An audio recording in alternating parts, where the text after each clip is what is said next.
हैं। तो बजट पेश होने से पहले सभी लोगों को उम्मीदें हैं और इस बात को कह रहे हैं चाहे किसान सम्मान निधि हो उसको भी थोड़ा बढ़ा देना चाहिए ताकि जो किसान हैं, चलिए, यानी कि किसानों को, महिलाओं को मजबूत करने के लिए कुछ लोग मानते हैं कि ये जरूरी है। चलिए निषेध, आप हमारे साथ बने रहिए।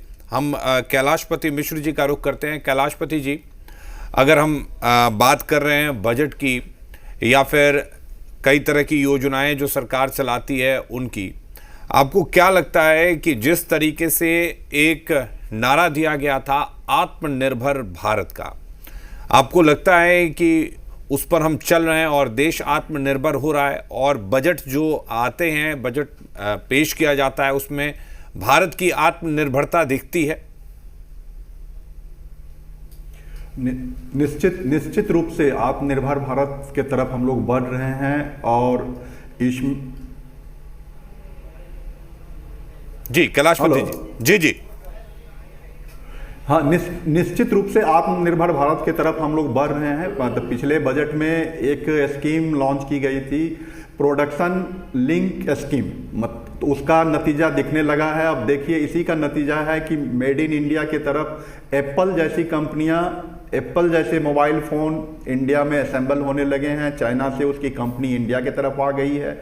एक केवल यही नहीं है, अगर आप चिप्स के तरफ देखेंगे तो दुनिया की बड़ी कंपनियां मतलब प्रोडक्शन लिंक स्कीम के कारण भारत की तरफ रुख की और भारत में उसका प्रोडक्शन हो गया है। आज भारत इस स्थिति में है कि भारत से मोबाइल इलेक्ट्रॉनिक्स गैजेट का एक्सपोर्ट होने लगा है, कई देशों को जाने लगा है। एक तो ये रहा। दूसरा, अगर हम थोड़ा सा डिफेंस पे आप लोग बात कर रहे थे कि इसी स्कीम का नतीजा है कि भारत से अब धीरे धीरे हम लोग केवल इंपोर्टर नहीं रहे डिफेंस इक्विपमेंट्स के, हम लोग एक्सपोर्टर भी हो गए हैं और दुनिया के कई देशों को हम लोगों ने अपना डिफेंस इक्विपमेंट्स का एक्सपोर्ट करना शुरू कर दी थी। इसका प्रभाव तो निश्चित रूप से पड़ता है। और सर, मैं एक चीज़ और, आप लोग बात कर रहे थे किसान सम्मान निधि की, बहुत अच्छी बात है, उसको डबल होना चाहिए।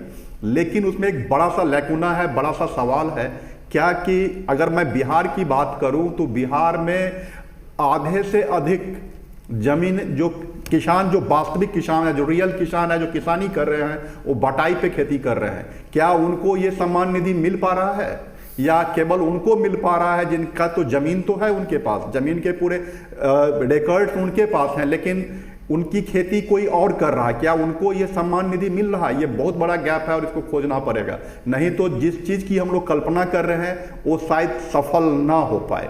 ये मेरा कहना सर। ठीक है, चलिए हमारे साथ और भी हमारे मेहमान जुड़े हुए हैं। अभय कुमार जी, क्या लगता है आपको, और क्या कुछ ऐसे प्रावधान होने चाहिए कि देश में युवाओं को बेरोजगारी भत्ता ना देना पड़े बल्कि उनके लिए रोजगार ही सृजित किया जाए कि इसकी जरूरत ही ना पड़े?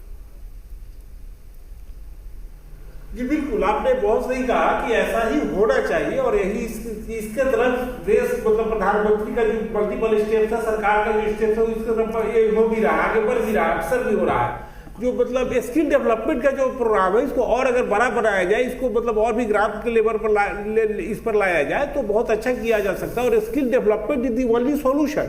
एक स्किल डेवलपमेंट को जितना हम नीचे तक लेकर के जाएंगे उतना ही अच्छा रहेगा और स्किल डेवलपमेंट का कोई दूसरा सब्स्टिट्यूट भी नहीं है। तो अगर स्किल डेवलपमेंट को ही किया जाए और कुछ जैसे कि अगर यहाँ पर कुछ फैक्ट्री वगैरह खोला जाए, विदेश से कंपनी आ रही है, अच्छा हो रहा है, तो अच्छा तो हो रहा है, लेकिन और अच्छा करने की जरूरत है क्योंकि भारत का पॉपुलेशन जब तेजी में बढ़ रहा है तो तेजी में हम लोग डेवलपमेंट शायद उसके रेस्पेक्ट में डेवलपमेंट हम लोग का नहीं हो पा रहा है। तो इसको हम लोग को आगे बढ़ाना पड़ेगा। लेकिन हाँ, स्किल डेवलपमेंट किया जा सकता है कुछ और, जो सरकार कुछ नई नई स्कीम्स लेकर के आवे कि जिससे आप अपने गाँव के एरिया में ही काम कर सकते हैं। तो जैसे अभी जो ड्रोन पायलट वाला प्रोजेक्ट है, अगर इसमें भी अगर युवाओं को जोड़ा जाए या इस तरह का और स्कीम्स लेकर के आया जाए तो अच्छा किया जा सकता है। और अगर जैसे कि खेती वगैरह में भी अगर फूड प्रोसेसिंग भी किया जाए बिहार में या ऐसे इलाकों में किया जाए तो गांव के लड़के जो दिल्ली की तरफ या बाहर जाते हैं उनको बहुत हद तक कंट्रोल किया जा सकता है। ठीक है, बिल्कुल। हमारे साथ ललन जी भी बने हुए। ललन जी, एक सवाल ये है कि हम ये बात कहते हैं कि हमारा देश जो है दुनिया की 5 बड़ी आर्थिक ताकतों में शामिल हो चुका है और एक उभरता हुआ आर्थिक ताकत है, लेकिन एक तरफ हमारे देश की एक बड़ी आबादी सरकार के द्वारा दिए जा रहे 5 किलो मुफ्त अनाज के दम पर है, तो ये गैप कहां रह गया है कि एक तरफ हम वर्ल्ड की टॉप इकोनॉमी बनने की बात करते हैं और दूसरी तरफ मुफ्त के अनाज पर हम लोगों को पाल भी रहे हैं। ये बड़ा अच्छा सवाल आपने किया।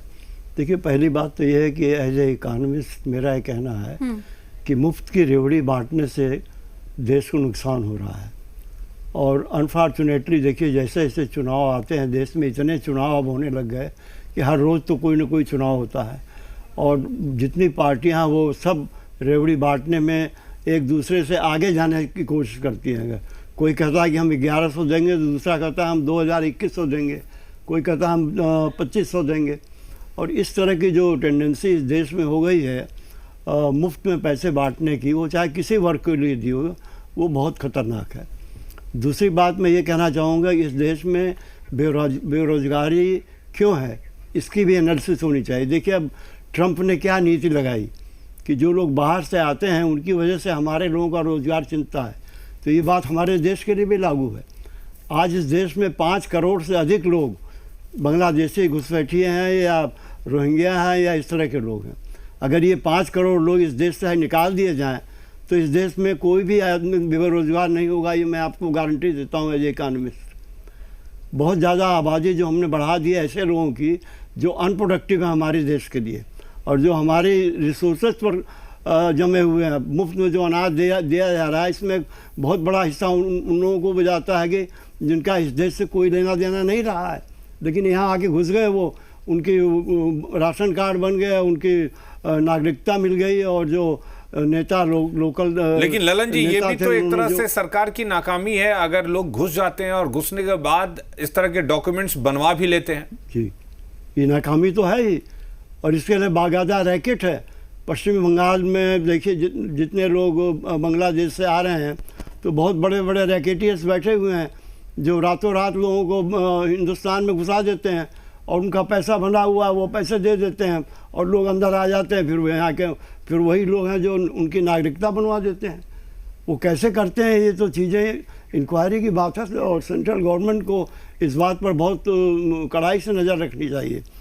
ये बड़ा अनफॉर्चुनेट है कि स्टेट गवर्नमेंट बंगाल की इस तरह के लोगों को इतना परमिट करती है। वो क्यों नहीं वो ऐसा मैकेनिज्म करते कि लोगों का राशन कार्ड या इस तरह से अनऑथराइज न बने जी। तो इस देश की संपत्ति देखिए, मिडिल क्लास में इंडिया में जो थोड़ा आक्रोश है, उसका एक बहुत बड़ा कारण ये है कि कमाते हम हैं और खाते दूसरे लोग हैं। हमें चीज़ें सब महंगी मिलती हैं, हम टैक्स देते हैं सरकार को, और वो जो टैक्स हम देते हैं वो मुफ्त में खाने वाले आ जाते हैं, बाहर के लोग हैं, यहाँ के लोग हैं, मैं आपके पास लौटूंगी। कैलाशपति जी भी हमारे साथ हैं। कैलाशपति जी, ललन जी भी जिस बात का जिक्र कर रहे थे उसी से रिलेटेड मैं आपसे एक सवाल पूछने की कोशिश करूंगी। भारत ऐसा देश है जहां पर रिसोर्सेज की कमी नहीं है, लेकिन यूटिलाइजेशन इस्तेमाल नहीं होता, और यही वजह कि देखिए कुछ लोग बिजनेस करने से डरते हैं, उन्हें नौकरी पेशा होना ज्यादा पसंद है, उन्हें पता है कि इंपोर्ट और एक्सपोर्ट में काफी ज्यादा दिक्कतें आएंगी।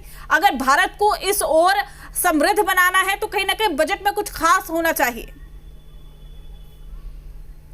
निश्चित रूप से आप अगर इंसेंटिव हेलो जी जी हेलो निश्चित रूप से अगर आप इंसेंटिव देंगे और ईज ऑफ डूइंग बिजनेस जिसको कहते हैं उसके सारे पैमाने पे काम करेंगे, तो आज के जो युवा हैं वो जॉब सीकर्स के साथ आप बहुत ज़्यादा उनका ये भी है कि मैं दूसरों को भी जॉब दूं। स्टार्टअप्स आ रहे हैं, जैसे सर ललन सर ने पहले भी बताया कि भाई आप एक ऐसा प्लेटफॉर्म तैयार कीजिए कि अगर मुझे एक्सपोर्ट करना है तो एक ही जगह मुझे सारी सुविधाएं मिल जाए ताकि मैं उन चीज़ों को एक्सपोर्ट कर सकूं। ये होना चाहिए। दूसरी, जहां तक सर एक चीज बता रहे थे फ्रीबीज का, तो मैं 2 रिपोर्ट का हवाला दूंगा। एक तो आरबीआई का है कि financial condition of the states, and दूसरा मतलब 1 सप्ताह पहले नीति आयोग ने जारी किया है fiscal health of the states. दोनों रिपोर्ट में इसका जिक्र किया गया है कि अगर आप रेबेड़ियां बांटेंगे, फ्रीबीज देंगे, तो आने वाले समय में आपको इसका खामियाजा भुगतना पड़ेगा, और ये देश के साथ साथ राज्यों की सेहत, जो वित्तीय फाइनेंशियल हेल्थ है, उस पर रिवर्स इफेक्ट पड़ेगा और बहुत खराब स्थिति आने वाली है। ये 2 रिपोर्ट इसके तरफ संकेत कर रहा है। चलिए, बिल्कुल ये सारे रिपोर्ट्स आ रहे हैं और इस पर हम लगातार चर्चा भी कर रहे हैं। गौरव गुप्ता जी, बात जैसा कि कहा जा रहा था, ईज ऑफ डूइंग बिजनेस की बात की जा रही थी, क्या वजह है, आखिर क्यों हमारे देश में ऐसी व्यवस्थाएं बन गई हैं कि जैसा कि प्रीति भी पूछ रही थी कि लोग नौकरी करना आसान समझते हैं और बिजनेस करना, व्यवसाय करना मुश्किल? कल के इकोनॉमिक सर्वे में भी यही था कि ओवर रेगुलेशन काफ़ी हैं जो उनको कम करने की ज़रूरत है। इसी वजह से लोग बिजनेस करना मुश्किल समझते हैं, क्योंकि काफ़ी सारे रेगुलेशंस हैं जो कि काफ़ी जटिल हैं, तो उसको सिंप्लीफाई करने की ज़रूरत है। अभी डायरेक्ट टैक्स कोड भी आने की बात चल रही है, आने वाले टाइम में डायरेक्ट टैक्स कोड आएगा जो इनकम टैक्स को सिंप्लीफाई करेगा। ऐसे हर रेगुलेशन को, जो पुराने रेगुलेशंस हमारे ऊपर चले आ रहे हैं, बहुत पुराने रेगुलेशंस हैं, उनको अपडेट करके और उनको सिंप्लीफाई करने की ज़रूरत है, ताकि हर युवा खाली जॉब के बारे में ही ना सोचे, अपने बिजनेस करने के बारे में भी सोचे। उनको स्किल दे दोगे आप, लेकिन जब वो बिजनेस करने आएंगे और उसके बाद जब उसमें काफ़ी सारी उनको अड़चनें आएंगी उन रूल्स को फॉलो करने के लिए, तो फिर वो बिजनेस नहीं कर पाएंगे। तो इसके लिए उनको स्किल तो देना ही देना पड़ेगा, उनको फंड भी देना पड़ेगा ताकि वो बिजनेस स्टार्ट कर पाए, क्रेडिट स्कीम्स के माध्यम से, सब्सिडीज देके या कुछ उनको, और उसके बाद उनको जो इस सेक्टर को, जो स्मॉल लोगों के लिए कुछ इजी करना पड़ेगा ताकि वो बिजनेस को स्टार्ट कर पाए। ठीक है, अभय जी का रुख करते हैं। अभय जी, अगर बात करते हैं हम युवाओं की, तो बहुत ऐसा एक ट्रेंड देखने को मिलता है कि युवा अपनी पढ़ाई तो भारत में करते हैं, लेकिन जब नौकरी की बात होती है तो ज़्यादातर युवा फोकस करते हैं कि उन्हें विदेशों में नौकरियां मिल जाए। आपको नहीं लगता कि अगर वो विदेशों में अपनी योगदान ना देकर हमारे देश में करें और उनकी जो योग्यता है उसके हिसाब से अगर उनकी सैलरी मिले तो उसका देश में आर्थिक सहयोग भी बड़ा हो सकता है? जी देखिए, ये जो बात आप बोल रहे हैं ना, बड़ा ही मतलब एक थोड़ा सा ये है कि बिल्कुल अमेरिका में किसी को जॉब मिल रहा हो तो स्वाभाविक कि भारत में काम करना थोड़ा कम पसंद करेगा। ऑस्ट्रेलिया में नौकरी मिल रहा हो क्योंकि वहाँ का इंफ्रास्ट्रक्चर अच्छा है, वहाँ पॉपुलेशन कम है, वहाँ का क्लीन एयर है। तो ये तो भैया आदमी का चॉइस है कि अगर बेटर उसको बाहर मिल रहा है तो आप किसी को रोक नहीं सकते। सर ये चॉइस बनाई गई है ना सर, ये चॉइस नहीं है। ऐसा क्यों नहीं कि बाहर के लोग ये सोचे कि हमें इंडिया में आके जॉब करनी है, इंडिया में बेटर अपॉर्चुनिटी है? जी देखिए, ऐसा है कि भारत के अपेक्षा 3 गुना अमेरिका का एरिया है, लेकिन पॉपुलेशन 1/4 है। Population 1/4 area into 3 times Bharat का, मतलब वहाँ पर लोगों के लिए ज़्यादा स्पेस है, वहाँ ज़्यादा अच्छा ट्रैफिक है, वहाँ ज़्यादा अच्छा व्यवस्था है, ज़्यादा अच्छा टेक्नोलॉजी है, तो लोग उधर जाएंगे, ये आप रोक नहीं सकते हैं। आदमी का चॉइस है कि लोग, अगर हम भी अगर वैसा इंफ्रास्ट्रक्चर डेवलप कर दे तो फिर आना वो करेंगे, लेकिन हम लोग के लिए बहुत दूर की कौड़ी होगी। अभी हम लोग कहें कि नहीं भैया विदेश से लोग आके हमारे यहाँ काम करें, कुछ लोग करते भी है, लेकिन यह थोड़ा दूर की कौड़ी होगी भैया, मतलब कि लोग हमारे यहाँ आने लगे। बल्कि पहला तो हम लोग का प्रयास होना चाहिए कि यहाँ पर ऐसा कंपनी बाहर से मंगाया जाए, यहाँ पर कुछ ऐसी स्थिति लाई जाए कि हमारा जो वर्कफोर्स है यहाँ रुके।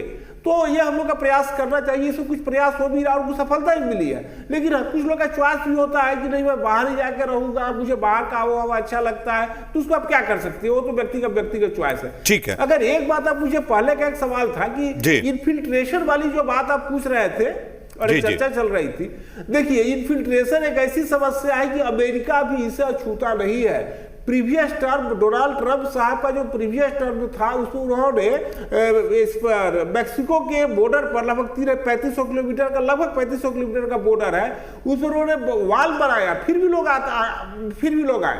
तो कहने का अर्थ है कि भारत का जो जैसे बंगाल का 4096 किलोमीटर का बॉर्डर है बांग्लादेश, तो कितना बीएसएफ के पर्सनल को आप खड़ा कीजिएगा, वो लोग आएंगे ही आएंगे। अगर आप बीएसएफ के पर्सनल कितने को खड़ा कीजिएगा कि 4096 किलोमीटर के एरिया को सराउंड करें, तो ऐसा मुश्किल है। हाँ, वहां से जो लोग आ रहे हैं, जो अगर आ गए उनका धरपकड़ किया जाए, उनको वोटर के तौर पर जो लोग सपोर्ट करते हैं उनको न किया जाए, उन पर कार्रवाई करके वापस की जाए, ये तरीका है। ये नहीं कि भाई क्यों माने हम सरकार का फेल्योर है, तो सरकार के भी काम करने की अपनी एक ये है लिमिट है कि भैया कितना लोग को खड़ा करेगा कि लोग आ ही नहीं, वो तो आ ही जाएंगे। कुछ लोग दौड़ धूप करके इधर से जो कोई मतलब किसी तरह से कोई आ सकता है, जो चोरी मतलब जो आना है या चोरी करना चोरी कर ही लेगा। आप बहुत प्रयास करके तब कर सकते हो, लेकिन उनकी आने के बाद जो भारत में उनको सुविधाएं दे दी जाती है, उसके कारण जो यहाँ की समस्या बिगड़ रही है उस पर रोक लगनी चाहिए और प्रयास करें कि जो आए उनको बाहर भेजा जाए और आने को रोका जाए। तो ऐसे हम करके समस्या का समाधान करने का प्रयास कर सकते हैं। ठीक है, चलिए अब अखिलेश